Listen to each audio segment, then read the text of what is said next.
you have to talk to people. And it's uncomfortable when you're 20 years old to message someone who's 50 on 55, super senior at their firm. You do that? You go straight to the top? I did. I just kind of let it Baller. rip. Yeah. Anyone who was willing to talk to me, I was more than happy to get on the phone with and grateful for. It's not venture capital, it's private equity. It's the Private Equity Funcast. Pour yourself a drink and have a seat. Hi, I'm Liz Shu. Hi, I'm Niko Ivanisevic. And we're associates at ParkerGale.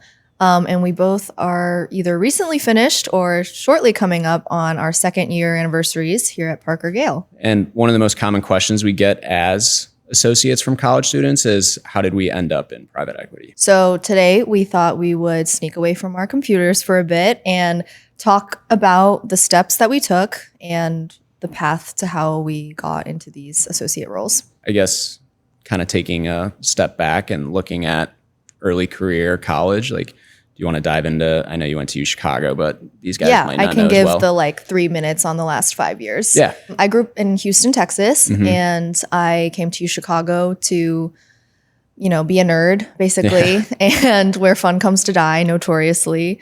I really enjoyed the kind of focus on academic rigor, and that's kind of what I was looking for. I was also lured in by a really beautiful brochure, which always helps. And then while I was there, I studied economics. I minored in critical race and ethnic studies, which I don't know if that's around anymore. Yeah.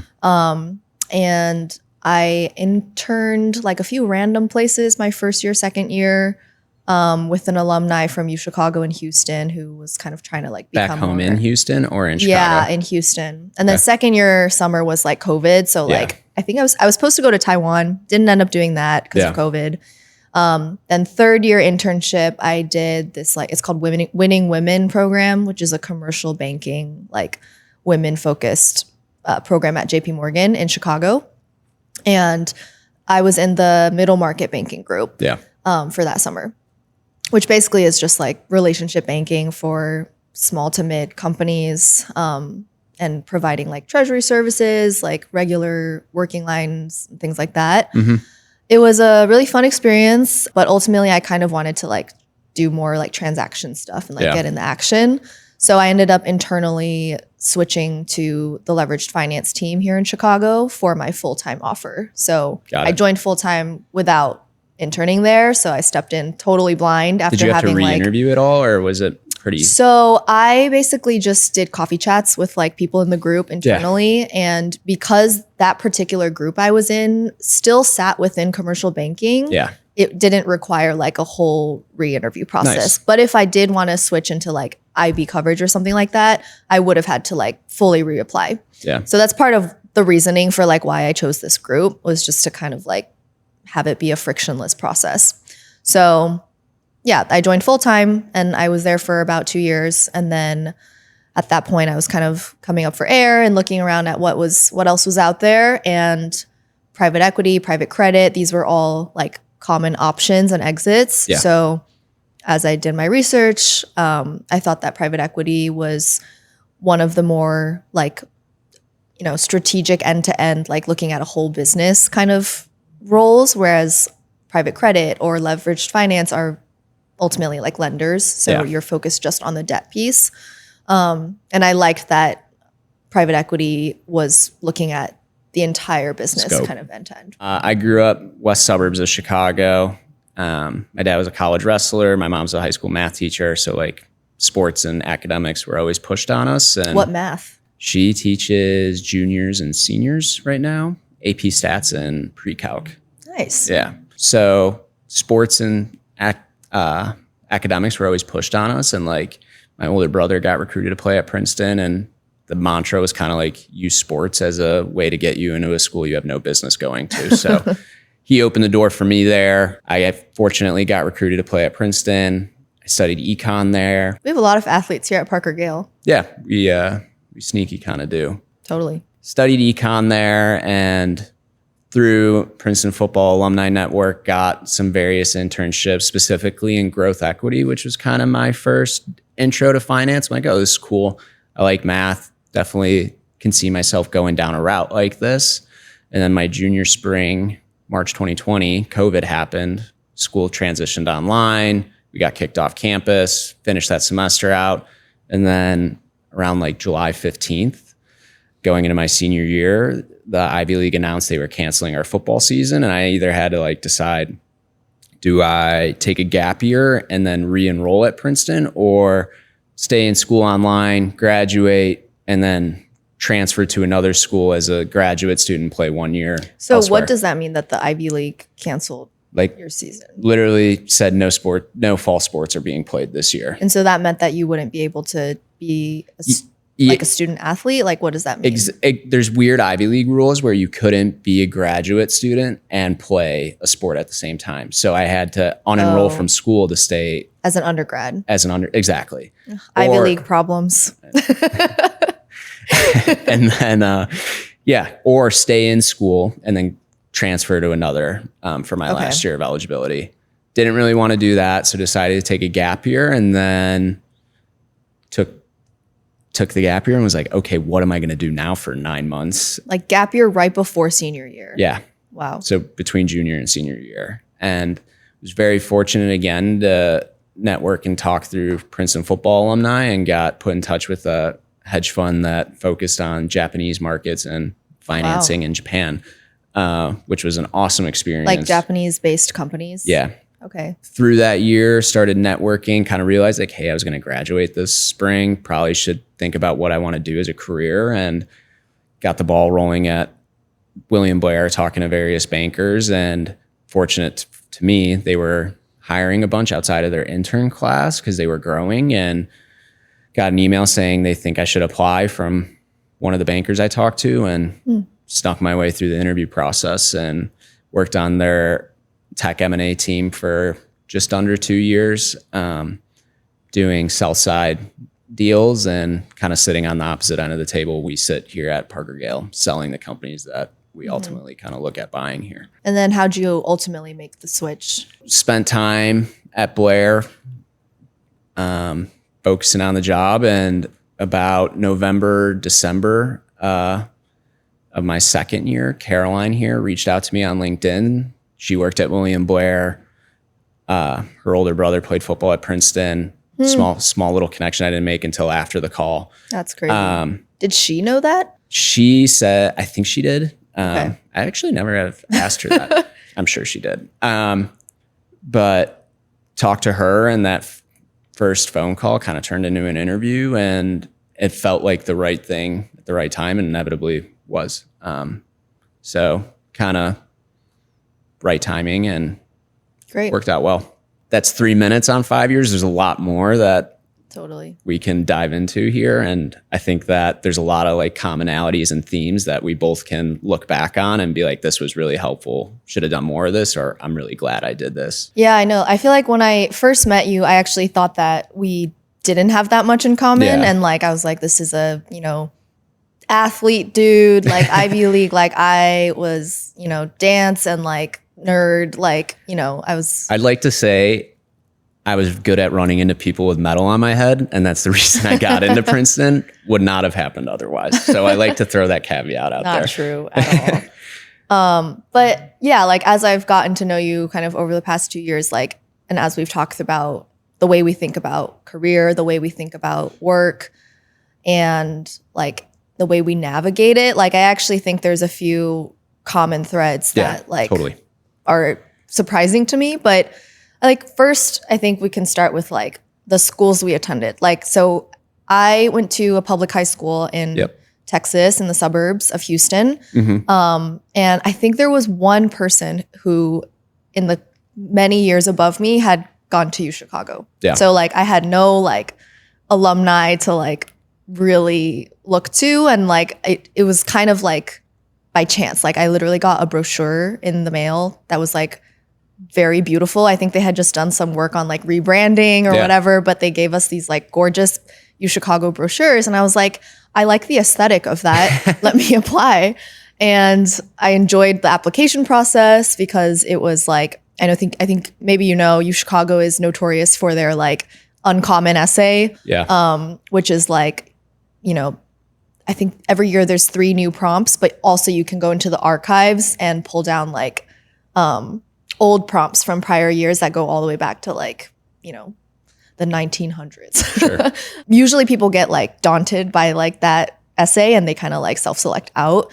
But I had like so much fun writing those essays. What'd you write about? So my prompt was like, what is a word that can't be translated and tell us what it means? Did you say private equity?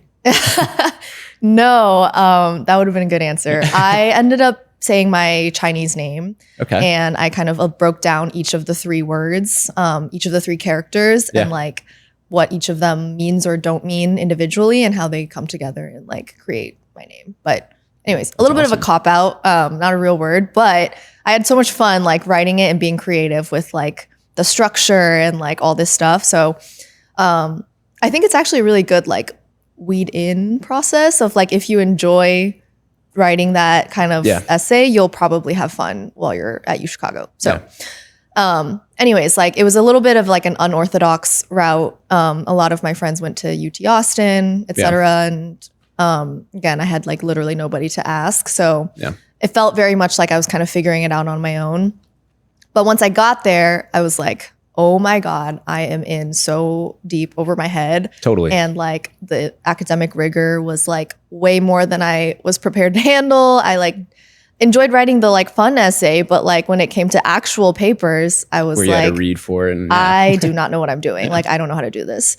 So literally like fall quarter first year, I quickly realized I was like way less smart than I thought. And I was like, oh my God, this is going to be a grind. My freshman fall, I took my habits from senior year high school where I was fortunately the kind of student in high school where I could kind of walk in, go to class, take notes in class, do my homework and show up for the test.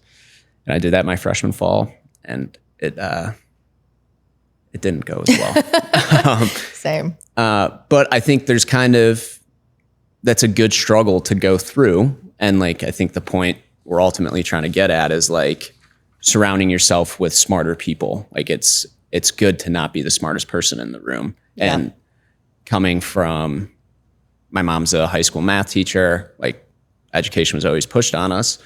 I think just landing in a room where you can learn from other people and have differing opinions and different viewpoints and pulling from that is really important.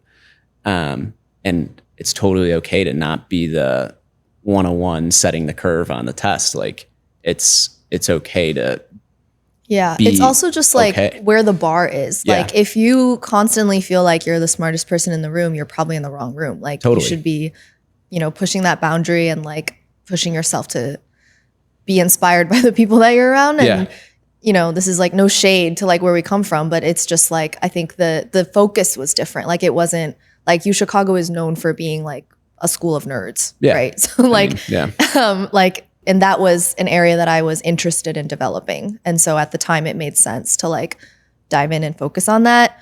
So I feel like that has come with both of us like into our careers now where it's like, all the conversations that we're talking to like experts, like when we're learning about a new industry, where one of the first things that we have to do is like, who do we know in the space?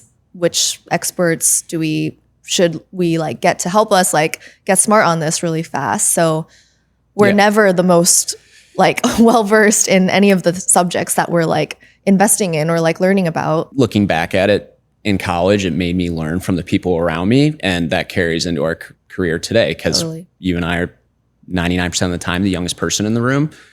We shouldn't know as much about X, like Y, our Z. management teams. Yes. Exactly. Yeah. So we should learn from them, and that shouldn't discourage us. So my kind of thought and piece of advice I always give college students is like, push yourself and surround yourself with smart people, smart professors, smart TAs, and pull from them as much as possible. Don't be discouraged because you're getting a B+ and the person next to you is getting an A-. Like that's a good thing in my mind. And one last thing I'll say on that is just like, it requires a certain humility of like, I do not need to feel like or pretend like I know what's going on. Like sometimes like if you're, when we first started and I would sit in on board meetings with our portfolio companies, I would sit there and be like, am I supposed to know what this means? And you kind of like don't say anything because you're like, let me just pretend that I know what's going on.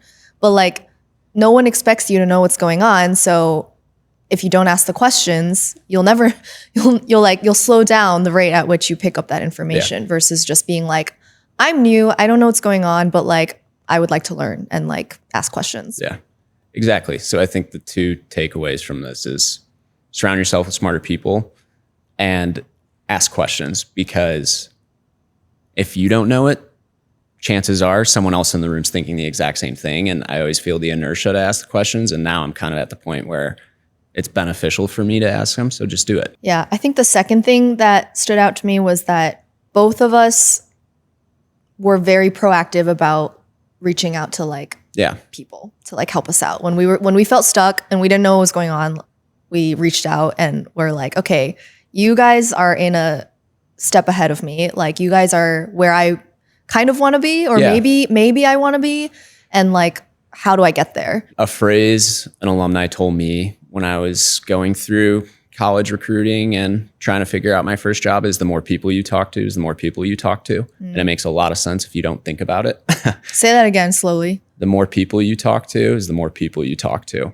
So exactly, like I said, over that gap year, I kind of realized like, oh crap, I would have been graduating this spring and I had no idea what I wanted to do. So I made it a goal to talk, I think, to 2 or 3 new alumni every week. I knew I was interested in finance. I was always a math guy. And I literally on LinkedIn, I knew I had familiarity with Princeton football. So I found Princeton football alumni on LinkedIn. And like you didn't like know them ahead of time. Didn't know them. Yeah. Tried to be humble and just like, hey, I'm curious in what you do. Can you hop on the phone for 20, 30 minutes? I want to pick your brain about wealth management. What's your hit rate on that kind of cold-ish outreach? 50%. I mean, I'm fortunate where the Princeton network was very, what's the right word? Helpful and encouraging for students to do that. So it was very successful for me. And with that, it's just like you're talking to these people. You don't know anything. You're 21 years old. You're 20 years old. Ask them legitimate questions, learn. And with that, you get to learn what interests you. So in my gap year, I started with my brother's roommate in the city. He wrote at Princeton. I called him. He worked at William Blair.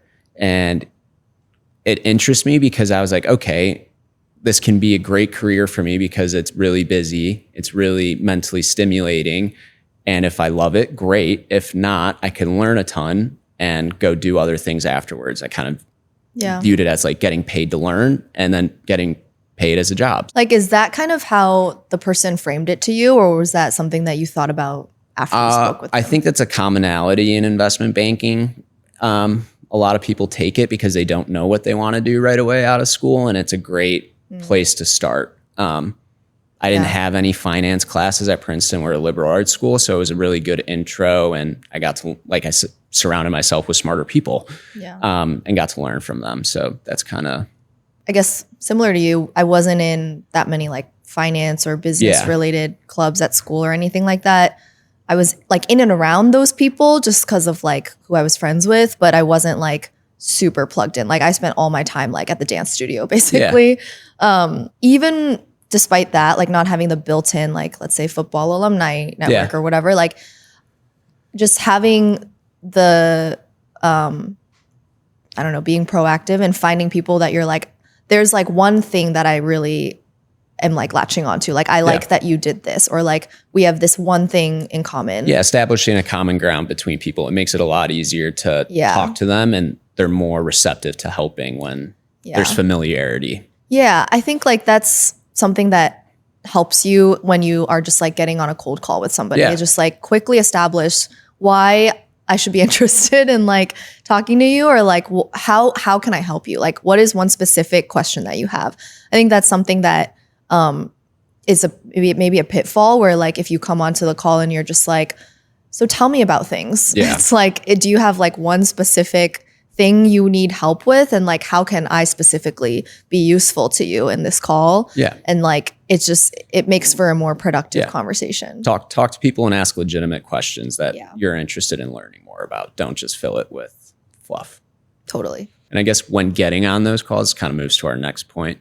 Like, have a story to yourself and stick true to yourself. Like for me, like I mentioned, I played football in college. Athletics were always a big part of me. I tapped into that athletic avenue of alumni. So, and I used that as my story.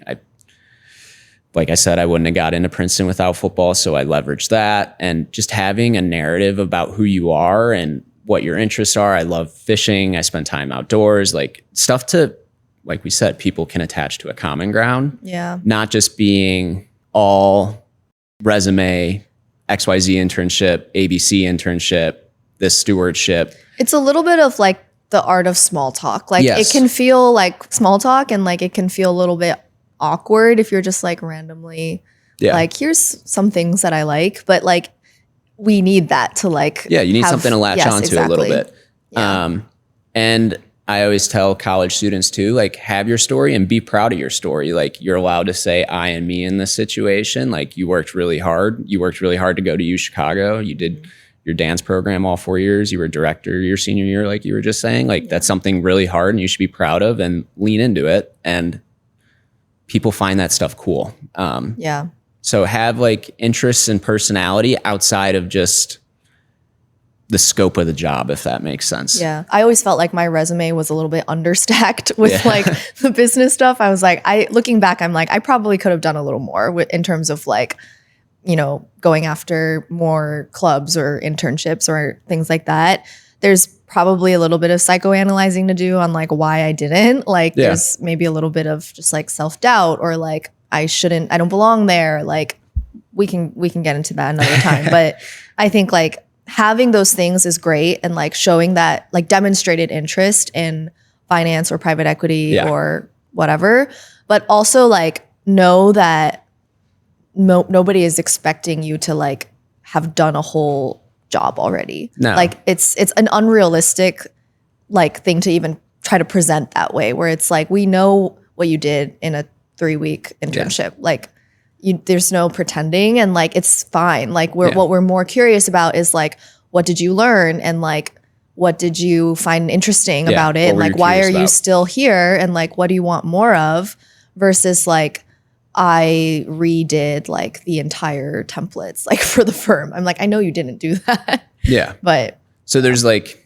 you're saying like there's checkpoints to do. But there's also an and to it of like, what else to you? There's more than just finance internships on your resume. Like have something else to bring to the table kind of. Yeah. That tends to be the thing that actually makes you memorable. Totally. Unfortunately. I remember in our interview here at ParkerGale, Nori asked me what's one thing I learned how to do recently. And I go, work-wise or personal-wise? And she's like, I don't care. What'd you learn? Right. And I learned how to cook lobster tails. Wow. That's epic. Yeah. It was like 2 days before New Year's Eve. And that was kind of like a family tradition we did. And I assumed the role. So I was like, I got to learn and do a trial run beforehand. Wow. So very cool. Small stuff like that, I think, makes differences. Like having stuff to talk about beyond just robotic. I know the definition of enterprise value. Totally. Being able to communicate. At a certain point, those types of like technical finance stuff becomes table stakes. It's like we generally expect you to like have a rough understanding. Yeah. But like, would I want to work with you and like talk to you for an extended period of time? Yeah. So exactly. Yeah. The next thing I think is like the reasoning behind why we chose finance. Like, why did we even choose banking to begin with? Yeah. I kind of hit on why I did it. So over that gap year, we IPO'd a SPAC, which was really a hot deal at the time. So we had a lot of investment bankers showing us like opportunities. And I was just like, I'm good at math.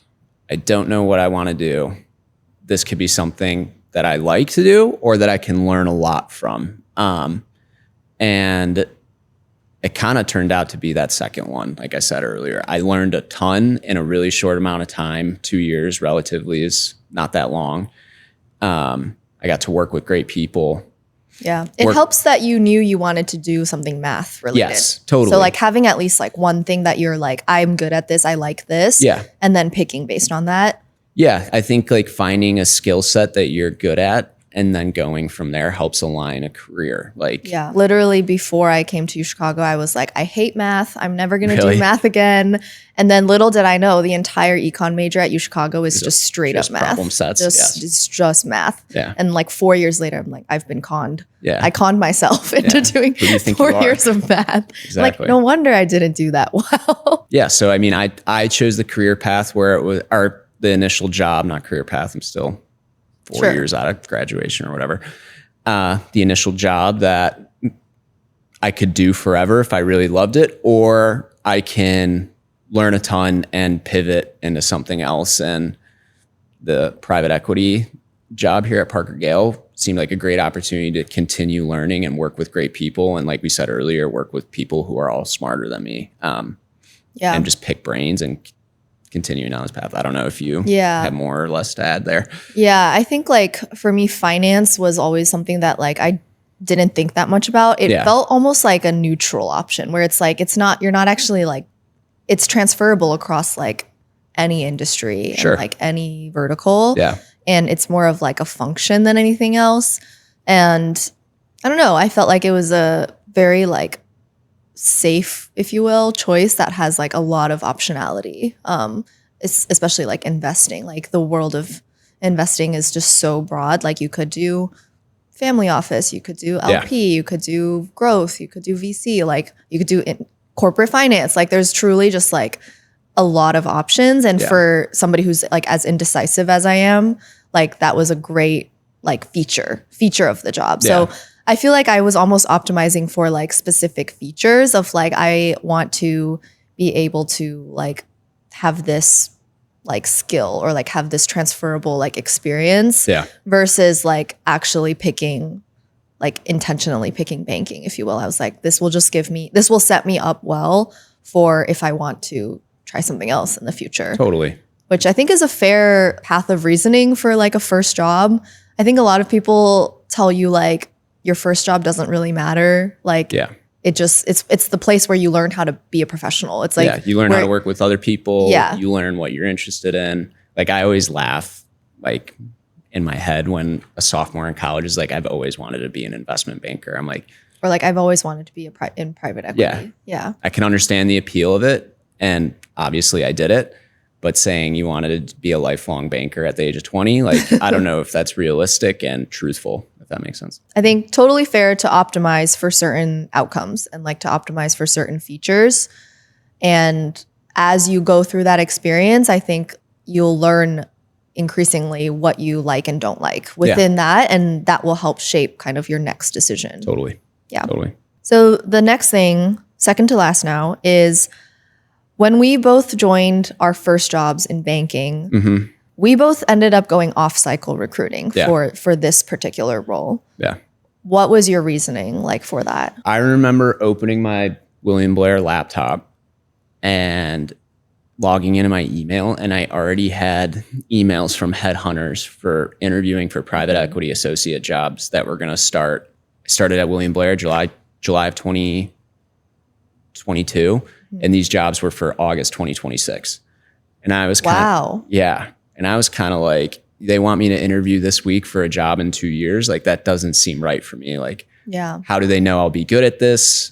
How do I know I like this? What if I wanted to go to med school? I can't be a doctor. I pass out in the doctor's office every time. But so that just like kind of rubbed me the wrong way. And it's also like, I want to do this job as well as I can. And I want to work really hard at it while doing it. So I'm going to give this a go. I want to learn as much as possible.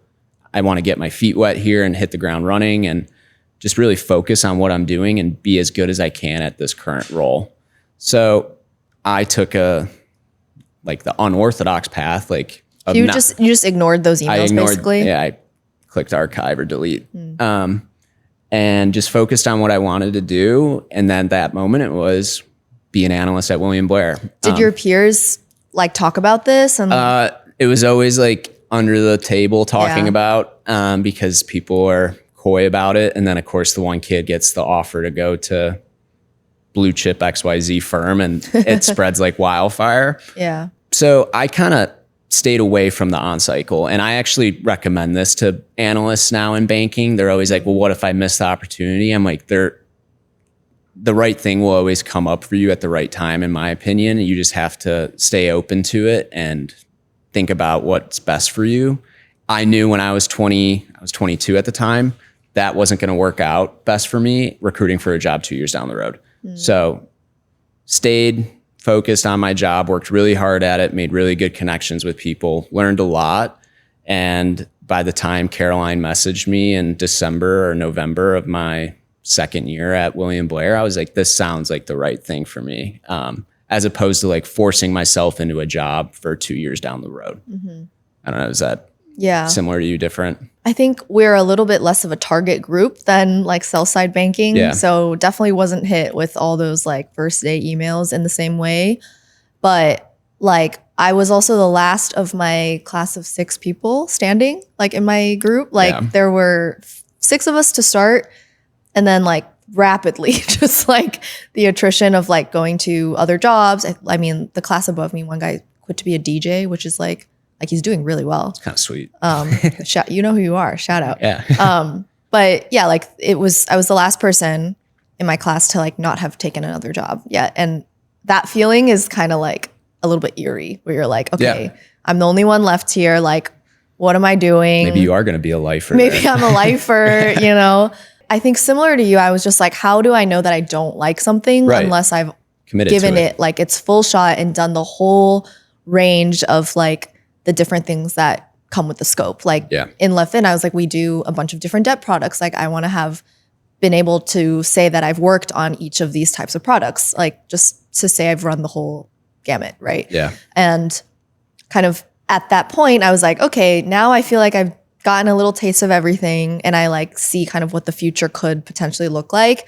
And I don't know if that's like, I don't know if that's for me. So at that point is when I like start reevaluating. And I think it just feels the most honest to me. Yeah, just it's authentic. Like, I guess like, I just don't want to like give up on something unless I know for sure I've like given it my best shot. Yeah. But I think it ends up working well. Like in that when I was recruiting, one thing I kept saying to myself was like, yes, I'm working a lot right now and like maybe that's not sustainable, but like I don't want to just be running away from something. I want to be running towards something. Yes. So if the right opportunity didn't present itself, I'm like, I think it's just as dumb to just like jump ship into what could potentially be like another fire. More of the same. Yeah, exactly. Yeah. And so like really being patient and like trusting that you have time to like do your research and like do your diligence on like what's coming next. Yeah. My piece of advice to analysts looking to join banking is like, don't just do it because everyone else is doing it. Like sit and think about what you want to do, what you like, and the opportunities come. Like it's not the on-cycle thing. It's interesting because I remember hearing like, oh, on-cycle started, but then like the opportunities never stop coming in my mind for those kinds of jobs. So just stay open-minded and work really hard at your first job. Learn as much as possible. Work with different people. I had an issue where my first job, I worked with the same 5 people for the first 8 months. And then I got staffed on a new team and I had like pretty bad anxiety because like you had to learn people's new work styles. So work really hard, learn as much as possible, learn how to work with different kinds of people. Yeah. And just commit to it. How do you think that compares to like internship recruiting? Because for like the on-cycle like internship recruiting is different. Also like super, super early. I think it's like second year you're interviewing for your, is it full time? Like I don't even know. Like again, I didn't do it. I didn't do it either, but inevitably you have to talk to college kids about doing it. I think your sophomore, fall or winter now, you're interviewing for the internship that's after your junior spring that usually leads to a full-time job after graduation. So in you're kind of interviewing for your full-time job as a sophomore in college, which I have my own opinions about. I think it's a necessary evil for these gals who are trying to get into banking. But I think there's, like we said earlier, like there's certain kinds of checkpoints you have to hit. Like you have to put yourself in the room, join banking clubs, join finance clubs. Don't make that your whole personality, have things to it. But like, it's more like if you join, you'll be in the know. Yes. Like you'll know when things are happening. You don't have to figure things out yourself. Yes. Like that's the thing that I feel like I have a little bit of regret on, where I just made things harder for myself by having to go the extra step and like ask friends and ask people versus like if you just immerse yourself in the community or in the environment, talking to people, the information just like comes to you, you know, and that can be immensely helpful and time saving. Yeah. So wrapping it up, just like 2 or 3 things you wish you knew 5 years ago sitting in your seat now, like as like a piece of advice to yourself, like relax, it's all going to be okay. Or like you should have done more of this kind of thoughts. One thing that I wish I knew was that you can take the time to like get to know yourself and know what you like, develop a taste for what you like, what you don't like in terms of like what types of people do you like to be around, what types of conversations and industries, and like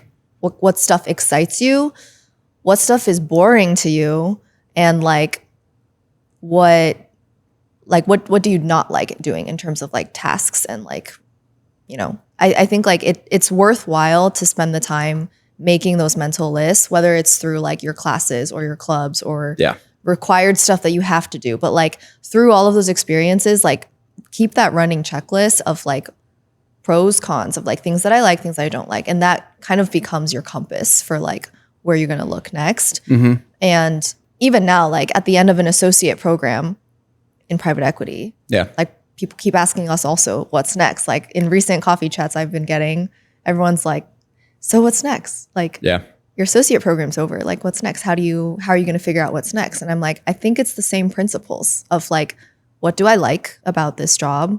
Yeah. What don't I like? And like use that to figure out what's next. My biggest thing that I tell people, and I think we've hit on it a lot, and I think it highlights the importance, is like you have to talk to people. And it's uncomfortable when you're 20 years old to message someone who's 50 on 55, super senior at their firm. But you kind of do that? You go straight to the top? I did. I just kind of let it Baller. rip. Yeah. Anyone who was willing to talk to me, I was more than happy to get on the phone with and grateful for. So I always tell people, like we said, the more people you talk to is the more people you talk to, which is going to open up more opportunities down the road. And when talking to those people, like ask them questions and get them talking about themselves too. Like you have your own story, your hobbies and interests. Like don't just be robotic and be like, I want to interview here. How do I get a job? Like, no, like get to know the people. So when they look back and like, oh, I talked to Liz, Chicago undergrad student. Like I actually really enjoyed our conversation. We're hiring this summer. Maybe I'll shoot her a follow up. Like be rememberable and talk to people. Yeah, totally. Yeah. And then another funny one, don't chew gum in an interview. Really?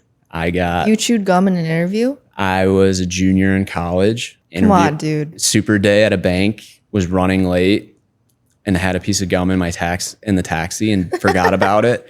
And I was like leaving the 5th round interview at the bank and got up to shake the partner's hand. He was like, great job, Niko. Next time, just spit out your gum. And I like almost threw up. Mortifying. Yeah. My buddies still make fun of me for that. Oh no. Okay. Well, take that with you. Yeah. No gum chewing in interviews. How do you even talk with it? Okay. We'll leave that. We'll leave it there. Yeah, it's okay. Well, I feel good about this. I feel like we've brain dumped enough. Yeah. Hopefully it was helpful. I think at the end of the day, like keep doing the right things and stacking right things on top of each other and things work out, and reach out to people for help, talk to them, and stay curious and learn. Well, this has been fun. Yeah, definitely. I think we better get back to our day jobs before we get in trouble. What do you think? Should we hand back over the Funcast? Yeah, I agree. All right. Good. This has been the Associate Takeover. From the heart of Chicago to all over the globe, couple private equity geniuses, they share what they know. They love to mess with technology where the future is sink or swim. It's the Private Equity Funcast with Devin and Jim. Technology issues and middle market PE-backed companies, they bicker with each other and they don't take themselves too seriously. It's not venture capital, it's private equity. It's the Private Equity Fundcast. Pour yourself a drink and have a seat. Neither this podcast nor any of the information contained here constitutes an offer to sell or a solicitation of an offer to buy any security or instrument in, or to participate in, any ParkerGale fund or other investment vehicle. Past performance is not indicative of future results, and there is no assurance that any ParkerGale fund will achieve its objectives or avoid significant losses. This podcast may contain forward-looking statements. Such statements are subject to various risks and uncertainties. ParkerGale is an investment advisor registered with the United States Securities and Exchange Commission. Registration with the SEC does not imply a certain level of skill or training. Guests appearing on the podcast may or may not be a financial sponsor of the podcast or an episode of the podcast. ParkerGale may have business relationships with certain guests, sponsors, or organizations mentioned during the program. In some cases, guests or sponsors may provide services to or receive services from ParkerGale, which creates potential conflicts of interest. Any sponsorship of this podcast does not imply endorsement by ParkerGale and is not provided in exchange for, nor intended to solicit, business between the sponsor and ParkerGale. The appearance of any guest does not constitute an endorsement or testimonial of ParkerGale or any fund. For additional information regarding ParkerGale, please refer to ParkerGale's website, www.parkergale.com, or Form ADV, available at advisorinfo.sec.gov.